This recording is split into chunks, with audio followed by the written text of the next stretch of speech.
নমস্কার বন্ধুরা, আরিত্রিস কিচেনে আরও একটা নতুন ভিডিওতে আপনাদের সকলকে স্বাগত জানাই। চলে এসেছি আরও একটা নতুন রেসিপি নিয়ে। আজকে যে রেসিপিটা আপনাদের সঙ্গে শেয়ার করব সেটা হচ্ছে পনিরের একটি রেসিপি। আমি এই পনিরের রেসিপি দই পনির করে দেখাবো। এই দই পনির আমি কি করে করি সবটাই আপনাদের সঙ্গে শেয়ার করব, তাহলে ভিডিওটা স্কিপ করবেন না, পুরোটা দেখবেন। ভিডিও যদি ভালো লাগে অবশ্যই লাইক, কমেন্ট এবং প্রচুর শেয়ার করে দেবেন। আর নতুন বন্ধুরা চ্যানেলটিকে সাবস্ক্রাইব করতে ভুলবেন না, পাশে থাকা বেল আইকনটি প্রেস করে অল নোটিফিকেশন অন করে দেবেন, যাতে আমার সমস্ত রান্নার ভিডিওগুলো সবার প্রথমে আপনাদের কাছে পৌঁছায়। তাহলে চলুন ভিডিওটা শুরু করা যাক। আমরা আপনাদের করে দেখাবো দই পনির। তার জন্য আমরা এখানে পনির নিয়ে নিয়েছি। এবার পনিরগুলোকে আমরা পিস পিস করে কেটে নিচ্ছি।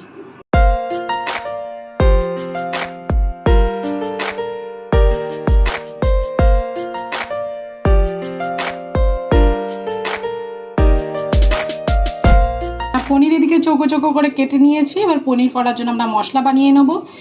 নিয়ে নিয়েছি আদা কুচি, নিয়ে নিচ্ছি কাঁচা লঙ্কা, নিয়ে নিচ্ছি টমেটো কুচি, একটা মিহি পেস্ট বানিয়ে নিচ্ছি। আমি মশলা পেস্ট করে নিয়েছি। এদিকে কড়াই বসিয়ে দিয়েছি, এতে দিয়ে দিচ্ছি সর্ষের তেল। আমি সর্ষের তেল দিয়ে করছি, আপনারা চাইলে সাদা তেল দিয়েও করতে পারেন।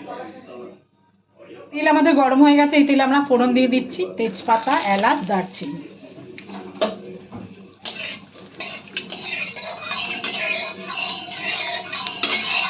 আমরা ফোড়নটা ভালো করে ভেজে নিয়েছি। এবার আমরা মশলাটা দিয়ে দিচ্ছি। এই মশলার মধ্যে আমরা মশলা ধোয়া জলটা অ্যাড করে দিচ্ছি। এবার এর মধ্যে দিয়ে দিচ্ছি একদম অল্প পরিমাণে হলুদের গুঁড়ো, দিয়ে দেবো পরিমাণ মতো লবণ, দিয়ে দিচ্ছি কাশ্মীরি লঙ্কার গুঁড়ো,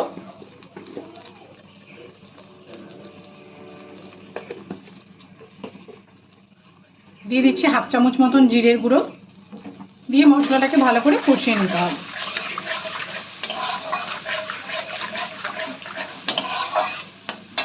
আমরা সেকেন্ড পেস্টটা বানিয়ে নেব। তার জন্য নিয়ে নিয়েছি চাল মগজ, নিয়ে নিচ্ছি 4-5টা কাজু বাদাম,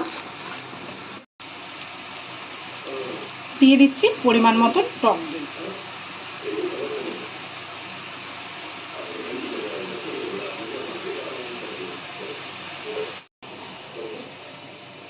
এটা আমরা একটা মিহি পেস্ট বানিয়ে নিচ্ছি। ভালো করে মশলাটা কষিয়ে নিয়েছি। আমাদের মশলা দিয়ে তেল ছেড়ে দিয়েছে। এবার আমরা সেকেন্ড পেস্টটা দিয়ে দিচ্ছি এর মধ্যে, আর দিয়ে দেবো এর মশলা ধোয়া জলটা।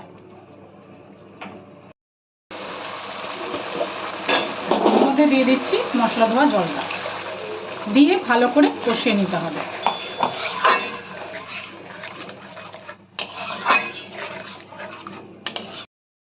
আমাদের মশলা ভালোভাবে কষে গেছে। এর মধ্যে আমরা দিয়ে দিচ্ছি পরিমাণ মতন জল।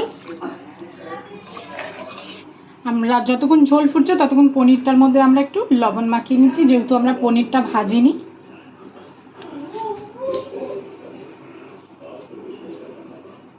ঝোল আমাদের ভালোভাবে ফুটে গেছে। এবার পনিরগুলো আমরা দিয়ে দিচ্ছি।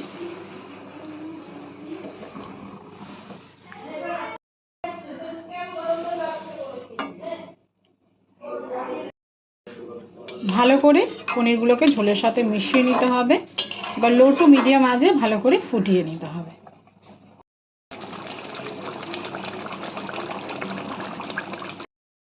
আমাদের দই পনির হয়ে এসেছে। ঠিক এই সময় আমরা দিয়ে দিচ্ছি ঘি, দিয়ে দিচ্ছি গরম মশলার গুঁড়ো, দিয়ে ভালো করে মিশিয়ে নিয়ে আমরা নামিয়ে ফেলবো।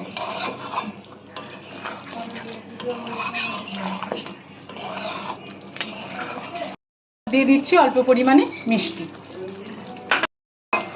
দই পনির আমাদের হয়ে গেছে। আমরা এবার বন্ধ করে দিলাম গ্যাসের ফ্লেম।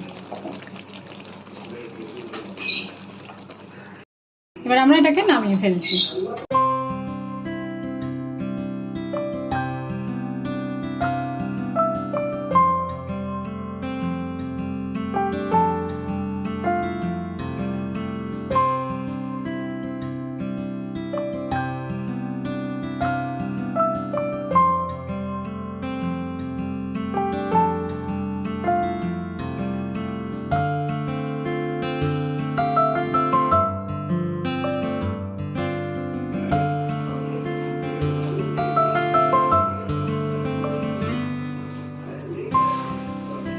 তৈরি হয়ে গেছে আমাদের দই পনির।